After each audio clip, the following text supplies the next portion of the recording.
don't allow people to have their cell phones out, right? So I'm going to expect everybody to turn their phone off, and then we can start. Lights are on.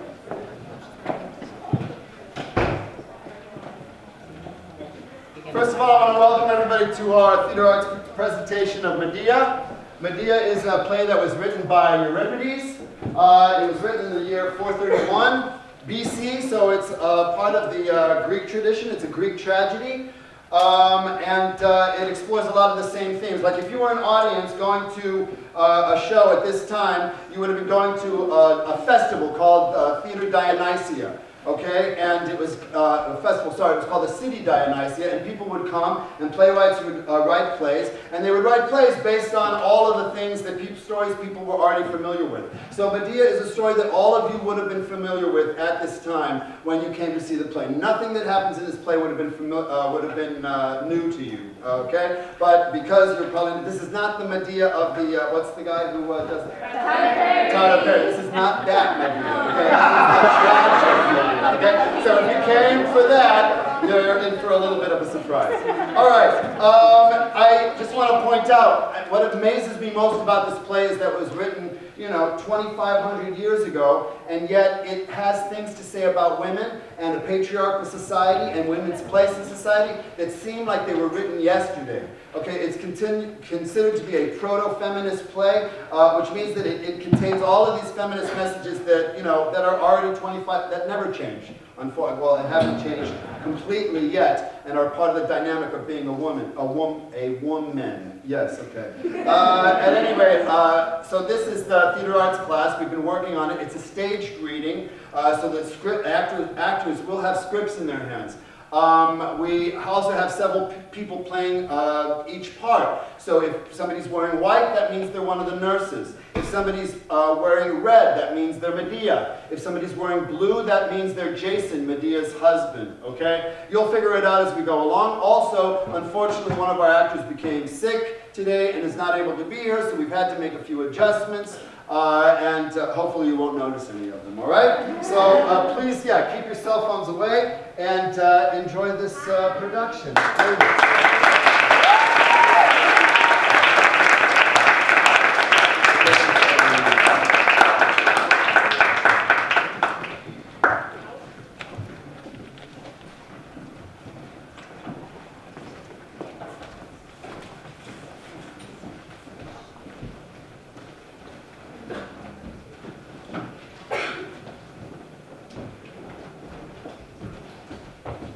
Can you close the door all the way there, thanks?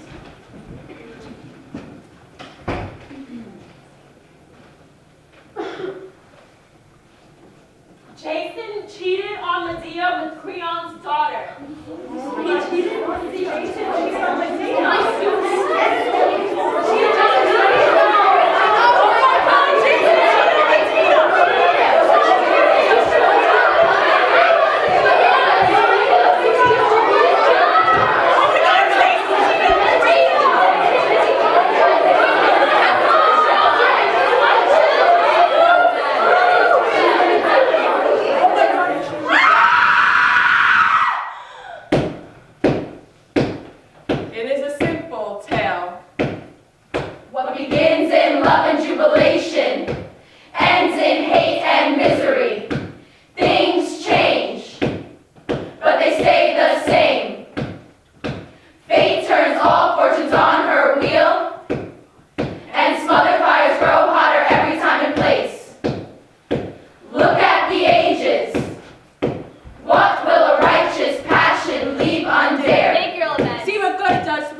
What madness drives you that by turns you shed each other's blood? Passion fuels no easy crime nor ordinary deed. How I wish the Argos had never reached the land of Colchis, nor brought to Medea's sight the seeker of the golden fleece. Would that the gods had never set my mistress's heart on fire with the passion for Jason, nor given her the power to persuade the daughters of King Peleus into killing their own father, believing that Medea would rejuvenate him when she meant only to leave him for dead and place the crown on Jason's brow. nor give Jason the words to seduce her into killing her own brother. All that she did was use her powers to set her husband on his rightful throne. For all the good it did her. Now there's hatred everywhere, love is disease. My master Jason has taken a royal wife to his bed. And poor Medea lies without food, suffers and wails to the gods, wasting away every moment of her existence in tears. How hard it is to cool a wrath-filled soul. He is determined to dishonor her. Poor creature, she has no ally in this country. And I fear that she is turning away even from the children. She doesn't even want to see them nor in them their father. Her heart is passionate and her soul is clouded. She will never put up with this treatment. I know and fear her. She will plunge a dagger in the heart of her enemy in this frenzied state. Shh. The tutor returns with the children. They really don't understand their mother's grief, and we needn't let them know how precarious their fate is.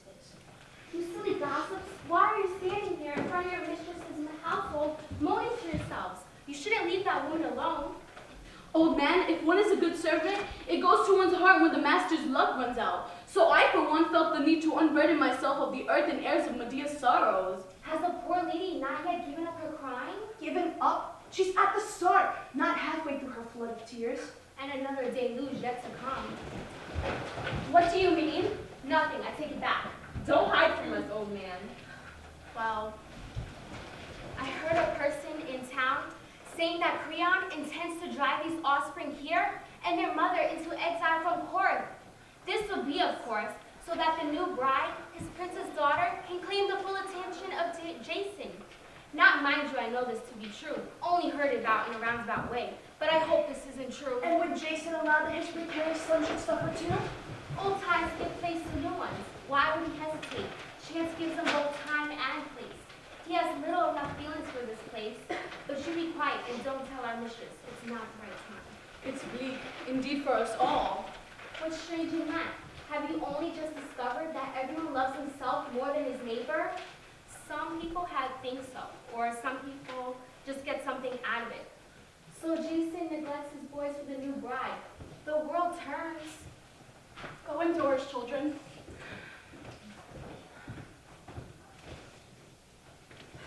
Do not let them near their mother. I've seen her blazing eyes as though she's meant some mischief. Look at the ages. What will a righteous passion leave undared? I'm sure she'll not stop until she has struck at someone. Oh, maybe an enemy and not a friend. These people's tempers are terrible. Always their own way, seldom checked. Greatness brings no profit to people rarely. God indeed, when in anger, brings greater ruin to great men's houses. We heard the wretched voice from within. Is she not yet at peace? We are sorry for the sorrow of... I wish that lightning would strike from heaven and split my head open. I can't see what to do. I pray that my faithless husband and his bride and all their new possessions shatter for the wrong they've done me and my children for no cause. I find it hard to grasp this evil is even really happening. In what dishonor I left my own country for Jason's sake. What source can I tap for vengeance? Jason despises me, yet can he suppose that my power to inflict evil has taken flight upon his devotion? I never killed in anger. Love made me destroy. Yet there must be some crime, something unknown, that the gods will help me devise to equal what I have suffered. Suppose your man gives honor to another woman's bed. It happens everywhere. Don't be hurt. God will be your friend in this. You must not destroy yourself with grieving. Speak kindly to her before she wrongs her own. This passion of hers will move to something beyond measure. I will, but I doubt if it will matter. Such a look she will flash if anyone attempts to come near, like a lioness guarding her cubs. Silence, my mistress, I beg of you. Endure without sound wounds that cut deep. Women of Corinth, I have come outside to you lest you should be indignant with me, a foreigner in your midst. For just judgment is not evident when a person at first sight hates another before learning his character. And a foreigner especially must adapt herself. I not approve even of a fellow countryman who offends neighbors. But on me this thing has fallen so unexpectedly. It has broken my heart. I am finished. I let go all my life's joy. It was everything to me to think well of one man, and he, my own husband, has turned on me in the vilest manner. Of all thinking creatures, we women are most unfortunate. For us to buy a husband, which takes much wealth, and in return for us take a master? Not to take one is even worse. And then the question whether we take a good or bad one, for there is no easy escape. A wife arrives with little to prepare for her new behavior. But if we work out all of this well and carefully, and the husband lives with us and lightly bears his yoke, then life is good. If not, I'd rather die. A man goes out the house and puts an end to his boredom, turns to a friend or companion. Yet we are forced to keep our eyes on alone. We are set to stay home while they go off fighting in war. Yet I would rather stand a battle 3 times than bear 1 child. Yet much that I suffer applies not to you, for you have your country, your family, and friends.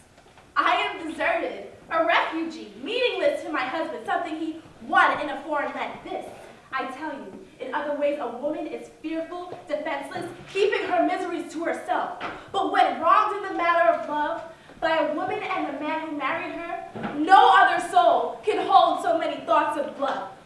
No hope can soothe such troubles, and the fire can know no end. No one would disagree, Medea.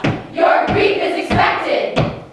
But Creon is our king, and he will have the say for his daughter's future is at stake. What will fortune give?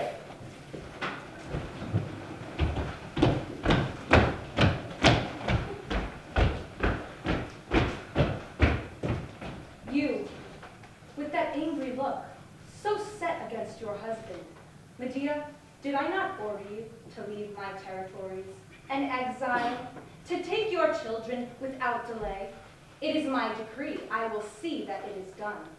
You are to remove yourself from the boundaries of my land. What is your reason, Creon, for banishing me? I am afraid of you. Why should I lie? Afraid that you may injure my daughter. You're a clever woman, versed in evil arts, and you're angry at having lost your husband's love. And you go around the place threatening, so they tell me, to do some harm. Precaution is necessary from a responsible king. This is not the first time that I've been feared for my abilities. Through being considered clever, I've suffered much.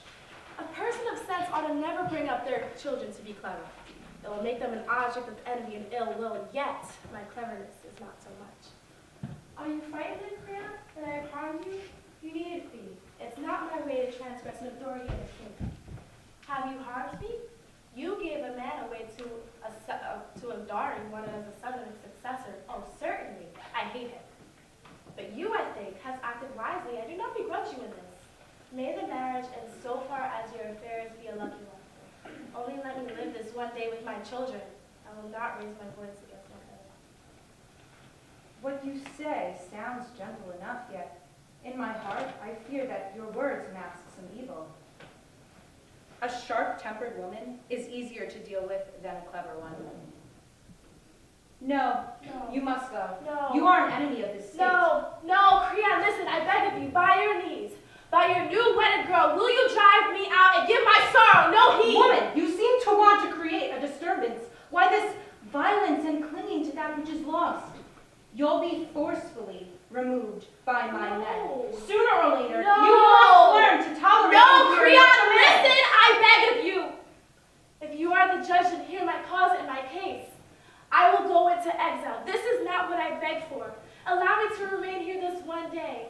I must consider where to live and look for ample provisions for my children whose father has made no provision for them. You have a child of your own. It is natural for you to look kindly upon them. For myself, I do not mind exile. If the children be cast adrift without a plan that I mind, let me be a mother to my sons. Mark my words. If the light of heaven tomorrow shall catch you and your children within our sight, you will die. Stay for this day alone, for in it you can do none of the harms that I fear. Sentence is passed.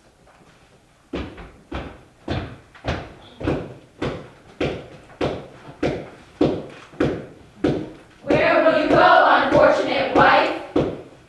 Who will help you? The gods continue to send you waves of despair. Time cannot make all sorrow light.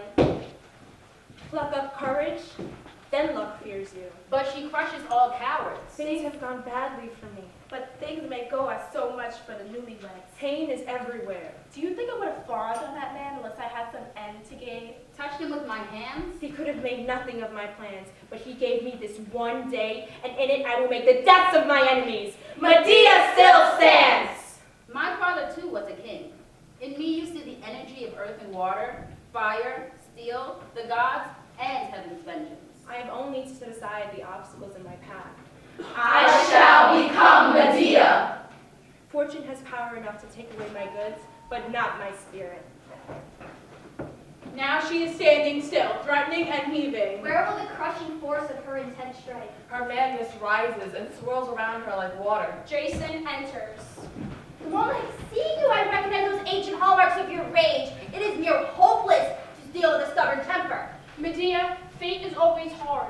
Luck is hopelessly rough. And whether she swallows us or devours us whole, she is impartially evil. If I had wanted to make good the oath I made you, my life would have been miserable. You have the heart of a wild beast, but I appeal to you, despite your anger, to act on your children's behalf. What a coward you are to come to me, my worst enemy, with such overconfidence. Shamelessness is the worst human disease. I can't tell whether you think the gods you swore by have ceased to rule, since you must know that you have broken every oath to me.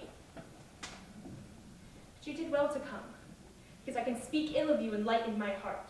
I saved your life, and every Greek knows I saved it. Thankless body without a mind, think. Think of my brother. I put him to death. One child cut down, but with how many cuts? Remember horrors seen and overcome these hands that showed no pity when employed for you. In seeking power for you, I threw my own away. I gave a brother, father, fatherland, and my virginity. This was my dowry when I married you. I want it back now! Creon wanted you dead. My pleas crushed him. I won you exile instead. Oh, I see it now. Exile is a reward. Cease this bitter tempest of your tongue, woman. You were living among barbarians, but I brought you to the Greek land to learn our ways, to live by law instead of the bloody will of force. It was not the point that seems to upset you that I grew tired of your bed and felt the need for a new bride, nor with any wish to outdo your number of children. What better luck than this chance for a foreigner to marry the daughter of the king? This was the main reason, that we might live well and not be short of anything. Do you think this was a bad plan? Confident in his tongue's power to adorn evil, he will stop at nothing. Is he clever? Is he wise? Answer me this. If you were not a coward, you would not have married behind my back, who would have discussed this plan with me first. And you, no doubt, would have understood, you who are incapable of controlling your bitter temper. Why don't you master your emotions for the children's sake and calm yourself down? I am prepared to send you into exile with money and an introduction to friends who may help you. Accept this. Cease your anger and you will profit. Everywhere I've opened a road for you, I've closed one for myself. Enjoy your wedding. I call the gods to witness that I tried to help you. You are sure to suffer for your obstinacy. Is that it? You stroll away, erasing everything that I've done? Jupiter, almighty Jupiter, thunder across the skies, ready your fires of vengeance, burst the veil of clouds, shake this tiny world to its foundations. Don't worry what you hit. If either of us fall, the guilty die! Medea, greeting. It is an unexpected pleasure to see an old friend. Aegeus, son of King Pandion, what brings you to this country I soil? have just left the ancient oracle of Phoebus, where I confess to you, my friend, I have sought relief from great sorrow that plagues my marriage bed. I went to inquire how children might be born to me. And what did the oracle have to say? Words too wise for me, mere men, to guess their meaning. But perhaps in your cleverness you can interpret them. Then tell me if I may hear. I am not to loosen the mouth of the wineskin Until you have done something or reached some country? until I reach my hearth and house. Then why did you come here? To see a man called Euripides, king of Trozion, to discuss the god's reply. But why do you look so downcast, Medea? You're pale. Well, I hope you have good luck in your endeavors. Better than I. Jason wrongs me, though I never injured him. He has taken a wife to his house, supplanting me. Surely you wouldn't dare to do it. Did you fall in love or tire of your affection? If he is so callous, then perhaps you should let him go. He is greatly in love, a passionate love, for an alliance with the king. It is Glauce, the daughter of Creon, who rules this land of Corinth. I am ruined, and I am banished. Banished? does not consent. I cannot approve of this. He pretends to be upset, but he will do nothing. O Aegeus, I beg and beseech you. I make myself your suppliant. Have pity on your poor friend, and don't let me go into exile so desolate. Will you receive me in your land and at your herd? You do not know what a chance you have come upon here. I will end your childlessness, make you and your love able to beget children. The drugs I know can do this. This is my position. If you reach my land, I, being within my rights as king, will try to befriend you. But I will not take you out of the country, Medea. You by yourself must reach my house. To none will I give you up, but I must not assist you in your escape from this country, which is not my own. So it will be, but I ask of you one pledge. The house of Peleus hates me, as does that of Cleon. So I request that you make your oath by the gods. When they seek to drag me from your lands, only having sworn by the gods, will you be armed enough to resist their summons? For they have wealth and power and will challenge me. You show much foresight in these negotiations. Well, if you have it so, I won't refuse. This will also be the safest way to put forth some excuse to your enemies. You may name the gods. Swear by the plane of earth, and Helios, father of my father, that you will never pass me from your land, nor willingly hand me over to my enemies. I swear by the holy earth and the light of the son of God Helios, I will abide by what you say. And if you fail your oath, what will happen to you? What comes to those who don't have any respect for heaven? Farewell then, and on your way. I will reach your city as soon as I can, when my deeds are done. May Hermes guide travelers escort you home, generous man. Now has come my time of triumph over my enemies. I must find Jason and approve his marriage, or beg for my children to reside in his new house. Not that I would subject them to their enemies' insults, but to send them bearing gifts for the new bride. A finely woven dress and diadem. Fair family heirlooms especially be wished for her. I weep to think of what deed I must do after that. And when I am done ruining Jason's house, then shall I flee. What shall I have but pain as my reward? Can You have the heart to destroy your own flesh and blood? The lesson of a life lived criminally is that you don't think anything as a crime. It is the best way to wound my husband. And yourself, of all women, you will be most unhappy. So it must be. No compromise is possible. Go at once and get Jason to return to me. If you love your mistress, if you were born a woman, say nothing of these oaths. How can any land love you, or dare to offer you any home? You who will harm your children? Where will you find the dreadful courage, or the skill of hand, to attempt such a deed?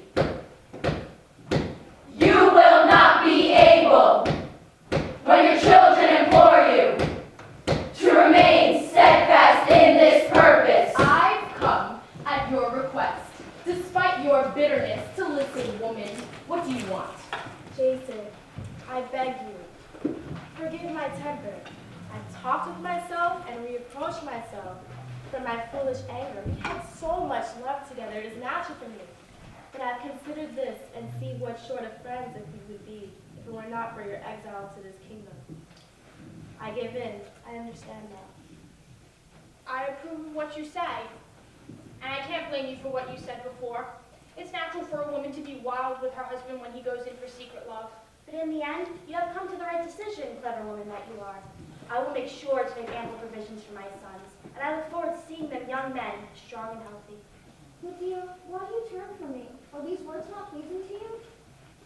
It's not that I distrust your words. When you pray that they might live well, I grew unhappy to think that my children would be banished with me. Perhaps Creon could be dissuaded. Can you not speak to your wife that you could reprieve my children from their banishment? I doubt that I could convince him, but with her I shall certainly succeed. She's like the rest of women, you will. And I too will take hand in this business. I shall send gifts far fairer than those currently in fashion. A woven dress of diadem, and the children shall present them. Quick, what do we fetch them? Do you think the palace is short of dresses to wear? Do you think there is no gold there? Keep these, don't give them away. No, let me put it that way. The gods themselves are moved by gifts, and silver does much more than words.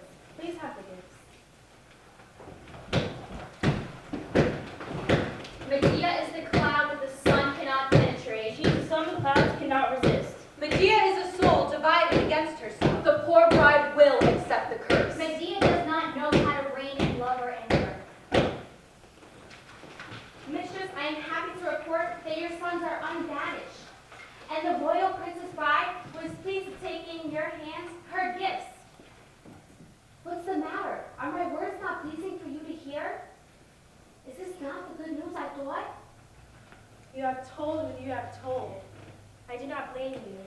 The gods and I have contrived in all this. My sons, I'm going in exile to another land.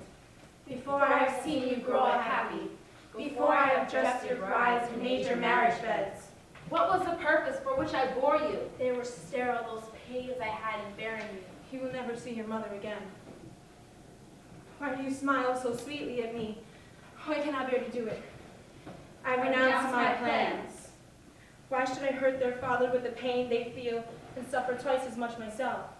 What a weak woman to even admit in my mind these soft arguments. I can never suffer my children to be the prey of my enemies. Every way now is fixed. Come, children, give me your hands. I wish you happiness, but not here in this world. Why do you vacillate so much? Why do tears dampen your face? Why does love tear you down one way and anger another? 1, 2, 3, 4. Medea, you have done such a dreadful thing! Too outrageous! Run for your life!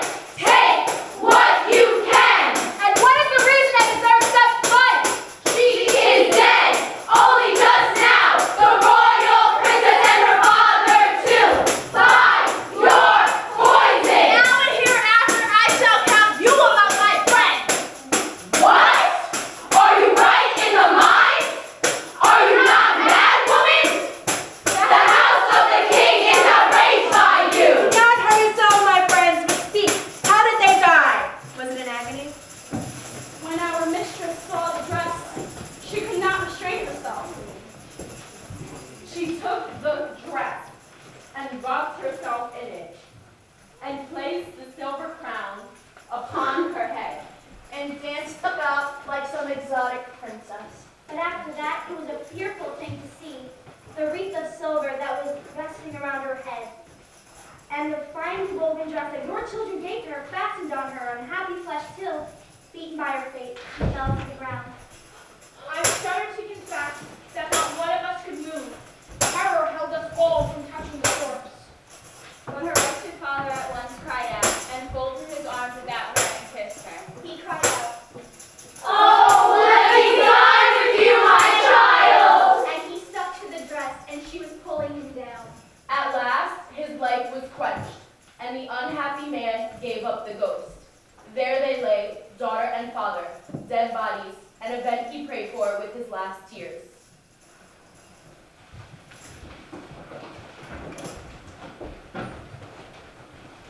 My task is now irrevocably fixed. Earth and sun, look down upon this woman before she raises her hand of murder against her own flesh and blood.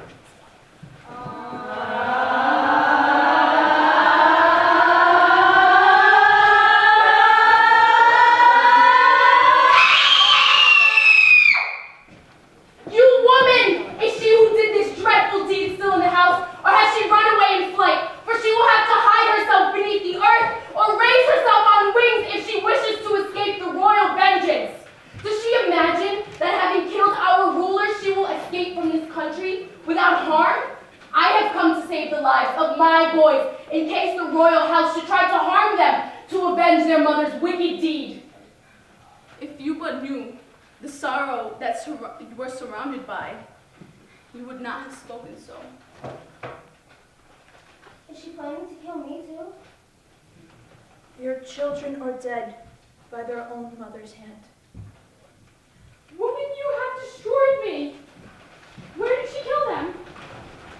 Why do you batter these gates and try to unbar them? You will never touch me with your hand. You hateful thing!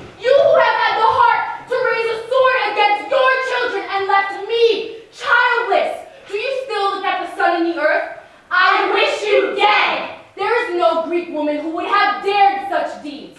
Of all those whom I passed over and chose you to marry instead. A monster, not a woman. Long would be the answer that I might have made to yours if Zeus the Father did not know what I did to you and what you did to me. Great was the passion in my heart beyond the bounds of human nature. You cannot go and pleasantly live your life through. So you may call me a monster if you wish. You feel the pain yourself. You share in my sorrow. Oh, children, what a wicked mother she was to you. They died from a disease they caught from their father. The gods know who was the author of this sorrow. Yes, the gods know indeed. They know your loathsome heart. Give me the bodies to bury and to mourn them. No, that I will not. I will bury them myself so that no enemy may tear up their grave. May a fury for the children's sake destroy you. Go to your place. Bury your bride. I go with 2 children to mourn for, lost to my love. I love them. You love them and come and you feel pain. The gods my wifely prayers heard not, but I had asked their prayers and evil deeds, how ready they had been. This is my sole inevitable way of going into exile. A pathway into the hidden sky that my ancestry has opened up. I ride through the rifted clouds. It is a simple tale. Fate turns all fortunes on her wheel, and smothered fires grow hotter every time and place.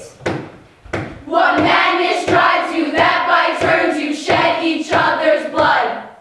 Passion fuels no easy crime nor ordinary deed.